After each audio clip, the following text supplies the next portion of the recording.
Hey guys, I hope everyone is doing well. Here to cover off a recent trip I made. We made, because I was accompanied by Scott, Marathon Gamer, again on one of our epic road trips. Always have a giggle. But went to Briary Hill, near like Birmingham for the Black Country Games Fair. So the second one, the first one was February, so I was at that one as well, as was Scott, as were loads of other tubers. So yeah, second time round, and yeah, just a quick video really to kind of talk about that, and yeah, probably more interesting for you lot. We just go through some of the pickups that we did. So we did that, and there was a bit of a part two, which I'll come on to. So we went on to somewhere else after the fair itself, which was pretty cool. So yeah, kind of we rocked up. Scott doesn't live that far away from me, so went to pick him up. Just made the journey a lot more fun and a lot quicker. It's probably about seems to take a lot longer coming back. It's about on average it's about 3.5 hours. So it's a bit of a trip, but well worth one. Just not the seeing the games and bits and lots of hardware and stuff is pretty cool, but genuinely the main draw is just catching up and seeing people from the tubes and friends, and yeah, we would say tubers now. People are more mates than they are tubers, obviously, but yeah, more friends, more mates than anything else. So that's what makes these things. I'm sure I'm not alone in that kind of thought. But yeah, we rocked up, and I think it was just after the like the early bird, so it was still a bit of a buzz going around. I think some people that were stalling out back in Feb were in the same kind of vicinity as they were this time. There's a lot of people that did come back. So I'll name a few. Apologies if I forget folk, but yeah, I think like Eddie, Rollercore, Dylan, Trigger X. I think they're in the same place to the right when you come in that they were before. I think he can make it last time, but he made it for this one. So like Tootie, so Tootie UK Stu, she came in, I think after Dana kind of greeted us and gave us our wristbands. It was on the immediately on the left as you kind of walked in. There was Stu stalling out with Darren. So yeah, good to see him. We had a few bits, and yeah, go and see. I'm really behind in my videos. A few other people have already done their pickups for this, but Scott, he picked up some cool stuff from Stu. So yeah, go and check out the Marathon Gaming video. So yeah, great to say hi to Stu and say hi to Darren. And then on the other side, pretty much right opposite them, was Mark. I've known for bought stuff in for bloody years and years. Sega mags, albeit what he sells now is far broader than just the Sega mags, but loads of different magazines, and amazing guy. I mean, the value of some of his stuff, we'll come on to it in a bit. It's just like, yeah, it seems like he's putting stuff out at way too reasonable price. I think Eddie, my namesake Eddie Rollercore, he picked up on the same thing. It was like, this is like a very very well priced. So yeah, good to see him and have a bit of a catch up, bit of a natter as we do.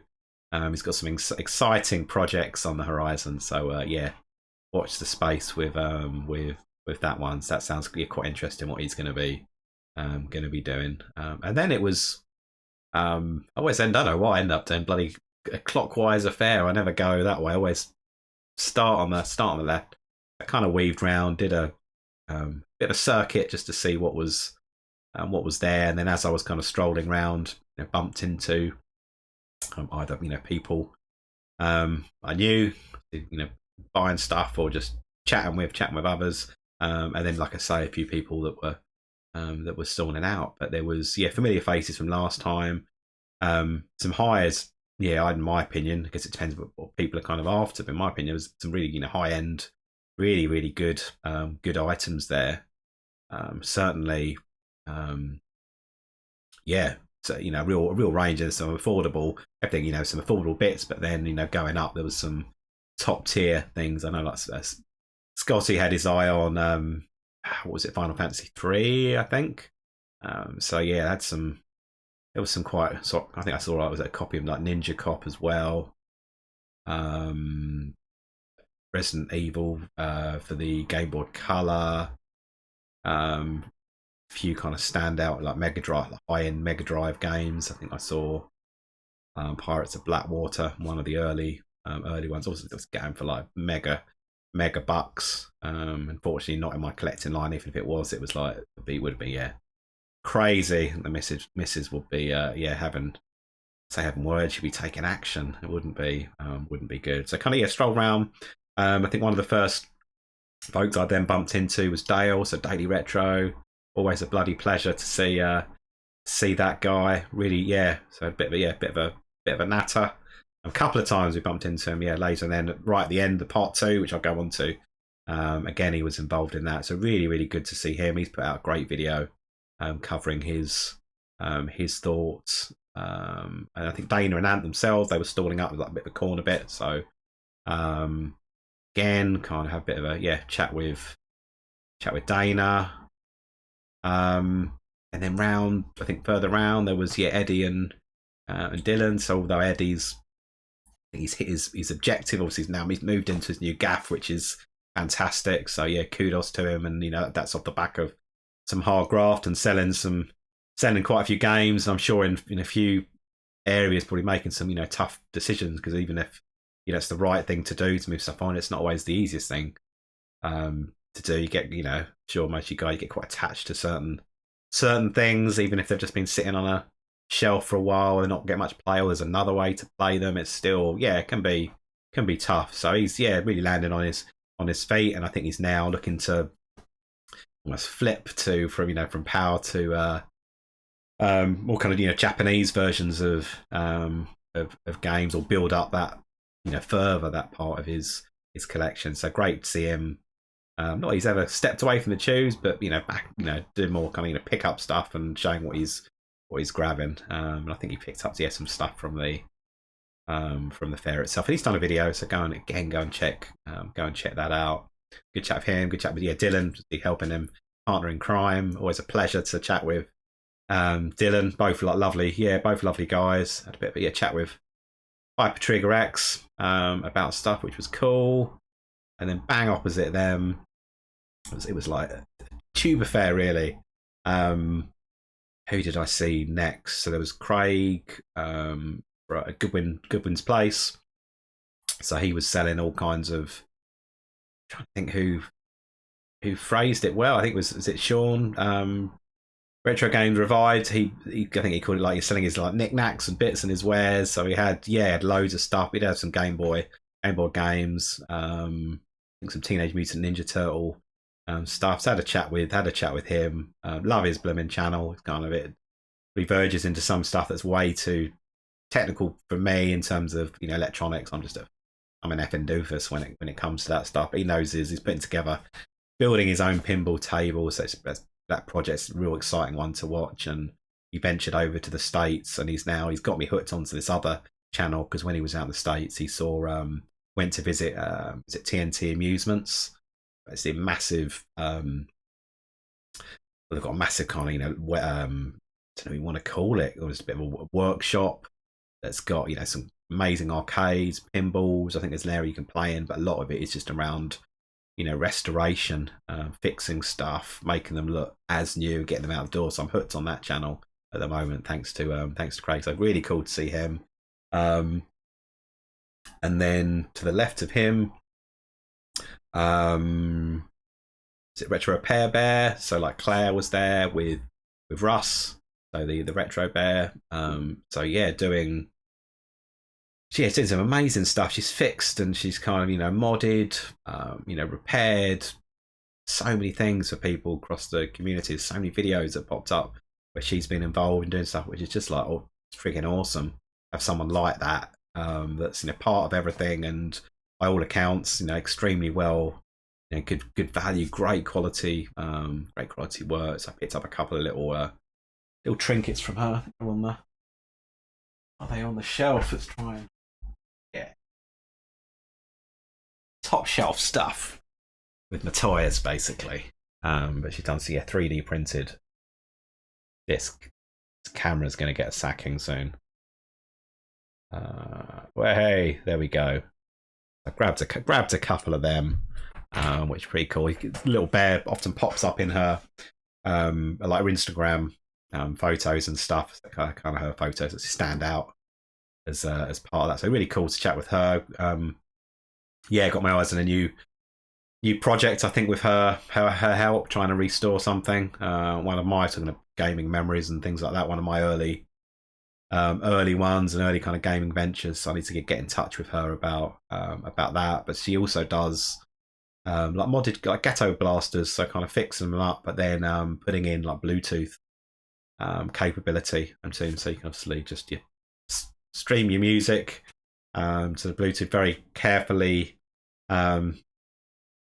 concealed or integrated into the ghetto blaster. How she does it is pretty awesome. But these are like the original, I call them the fat boy ghetto blasters, just chunky things from the from the 80s. Absolutely blooming awesome. She had a like metal silver looking Hitachi one, or Hitachi, and I had a pretty more modernish one, a black kind of super woofer, but the one she had was Wader. She was like, pick it up, and I think I had to summon every little bit of strength from my body. And even then, I struggled like the weak man that I am to lift this thing. But truly awesome. And I'm trying to so that was. Can't remember who else was there. So Big Game Al was there. So first time I met him, which was fab.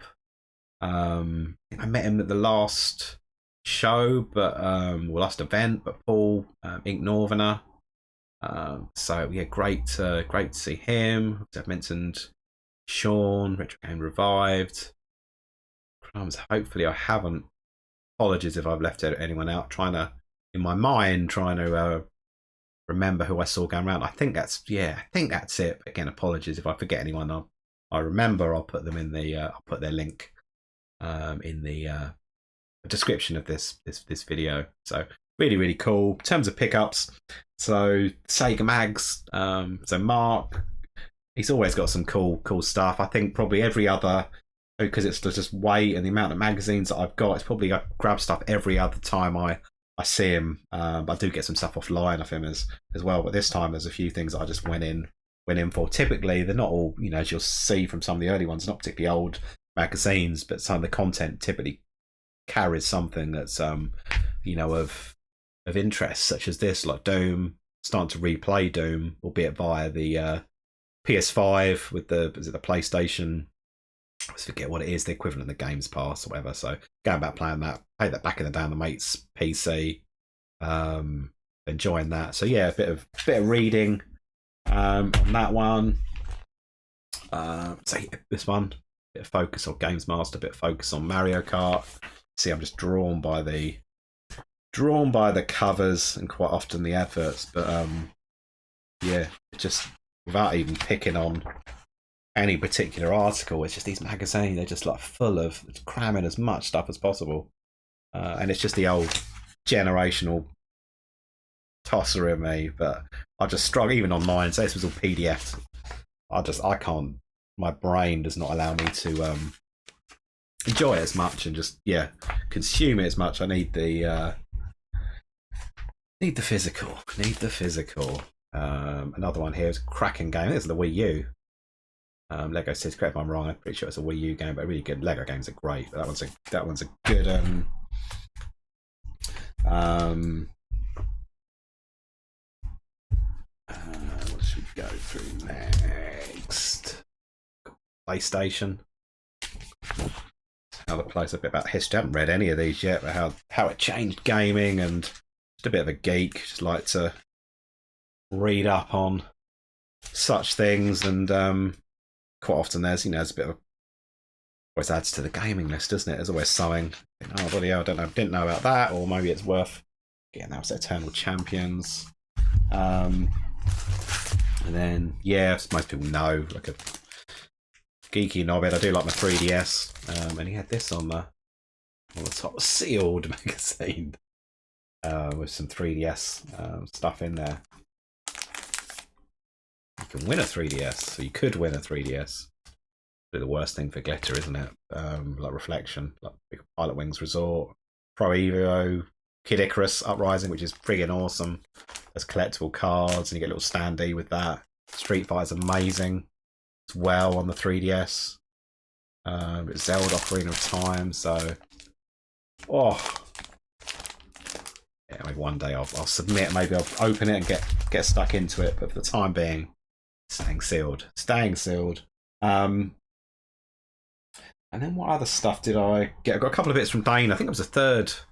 Dana Strat Ant, because I think they might have been sharing stuff from the shop from Hidden Game, the Hidden Chest Gaming, and yeah, I'm always picking up Game Boy games. If I get my ugly mug out of the shot, I might zoom. But yeah, Tom and Jerry, Mouse Hunt. There's quite a few. There's about 5 or 6, I think, Tom and Jerry games for the Game Boy. None of them are particularly that great so far, but yeah, maybe this one will be a bit different, and a bit sensey. I haven't played it on the Game Gear, albeit I think I probably have, because it's likely exactly the same as the Master System version. It's probably just a lazy port of that, like most of them were. So a couple from those guys. So yeah, cheers for that. And then the final game, I didn't get loads of stuff.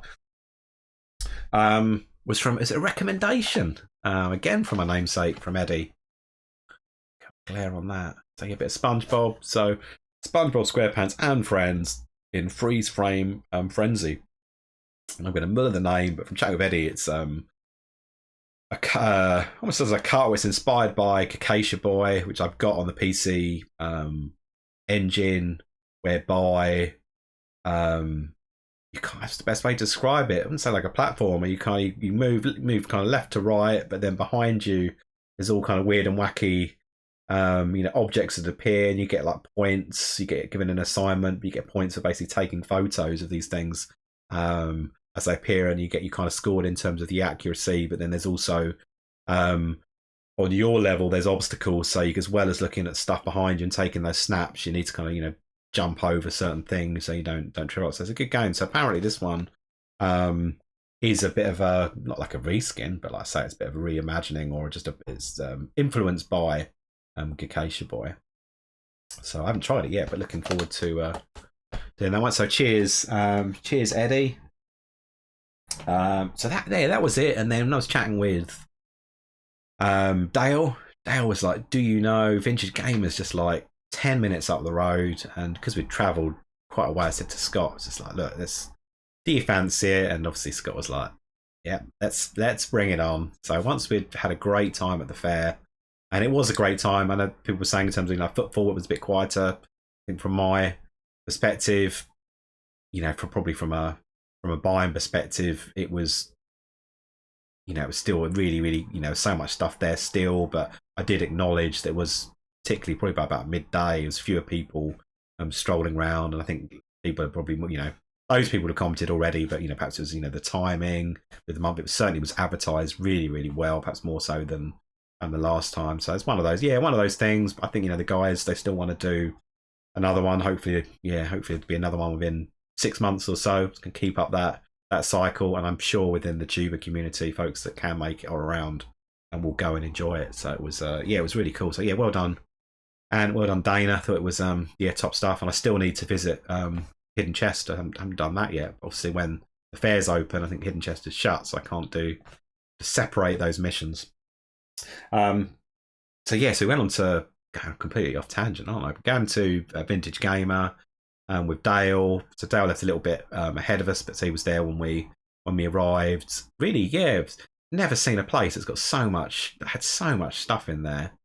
And it was, it may sound a bit critical, a bit bittersweet in terms of a big plus that there was so much stuff, and it wasn't, there was probably some lower range, some mediocre titles, but then there was some, some amazing games in there. I mean, there's quite a few, like Atari Lynx stuff, box Game Gear, it's GBA, Game Boy games, tubs of Game Boy games, stacks, things which are like triple stacked.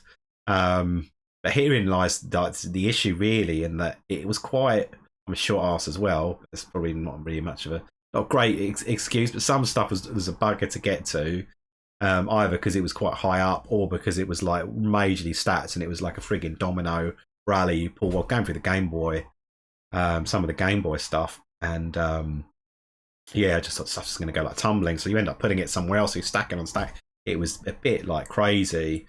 But then that was a bit of an issue. But then the other piece to me was around the pricing. So most stuff isn't priced up. Maybe you could argue because there's so much stuff in there, and this the market of retro games, it's fluctuating like a mad person. You know, all over the shop. So you probably don't want to be like repricing in. It would just be a never-ending thing. But then from a buyer's perspective, you don't know how much stuff is until you take it to the counter. There was two guys. I think one was the owner. Both really, really nice fellas. Don't sound like too much of a criticism because the outcome was a good one. But you know, one guy, I think only the owner could really price stuff up. So the other guy was a bit more of a kind of a facilitator, taking the money. But that was a bit of a slow up. And there was a couple of other people trading stuff in, so it's not like they could divvy it out. There's a bit of a dependency on this one guy, and then he's got to go and like price the stuff. So you don't really, yeah, it just took a while basically. But the stuff there was amazing. Would not fault that. The selection of things was incredible. You know, really, and so much stuff. So on a positive, a bit of positive on this. When he came up with the amount for all these things, yeah, it was. I was just like, I didn't even barter. I was just like, yes, please, I'll have that. So, tell you the bit of a draw. I'll tell you how much it will cost at the end. So they're not all Game Boy original games, but the first one is so like World Cup. I put those all in cases literally like yesterday. So that's probably not going to help the reflection. So I'm going to do everything a bit of an angle. But that's in fairly nice condition. A bit of bruising at the top and the typical places, but yeah, again for the money. But even regardless of that, it's nice enough condition for me. This one, excuse me, this one I've wanted for quite some time. Super Drop Zone, and I think this one on its own can fetch about 15 to 20 quid. But it's a nice, very nice version. This one I had back in the day. It's probably one of the ones that's probably got the most damage. I'll show you what I mean. Little kind of tear there. I think it's torn open and they've stuck it back down, but they've done quite a good job. I wouldn't be able to get it any better than that. I'm sure Tootie would, but had this back in the day. But I think I might have my original cart. I don't have the box. God no, I threw them out. It's bad, isn't it? I don't know where they ended up.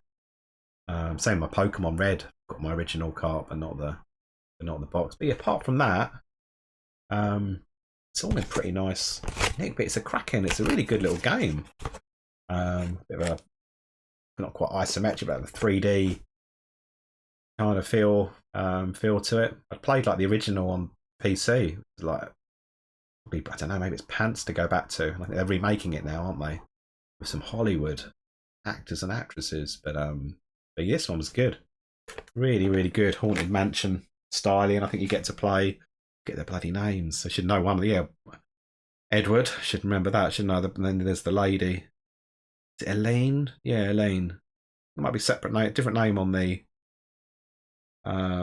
PC version. Might be wrong, but yeah, the graphics for the Game Boy Color. I think amazing game. Drawn in by the not a bad game, but drawn in by the fact that it is Space Invaders. Lovely condition. I'm very happy with that. It's got the traditional Space Invaders, and then it gets a bit funky bosses and chunkier enemies than the original. I haven't put this one in. It'd be a bit hit and miss, can't I? The old motorbike games. No, the more modern MotoGP ones are a bit too realistic for my liking. I just struggle. I say realistic. Struggle to play them to keep the bloody bike on the thing. So I need to take that label off. Gameland pre-owned. It was 19.99 then. So see how that is. But if I can get that sticker off, which shouldn't be a problem. All in all, pretty good condition. Rayman, Raving Rabbits. Again, This might be the one in the best. There's not a mark on this bad boy. Yeah, it's great condition, this one. Chuffed with that, all complete as well, which is nice. Don't think this is meant to be the best of games. It came out in other formats as well, but I think, yeah, again, using the excuse for the money. I do like the box art. I know it's so bloody simple, like the red and the white. Pretty, yeah, got a bit of a 3D feel to it. I know it'll come out on there, but a bit cartoony in style almost. So give that a go. It looks a bit different to what I was expecting. That was it. So from Vintage Gamer, all those games, 55 quid. So,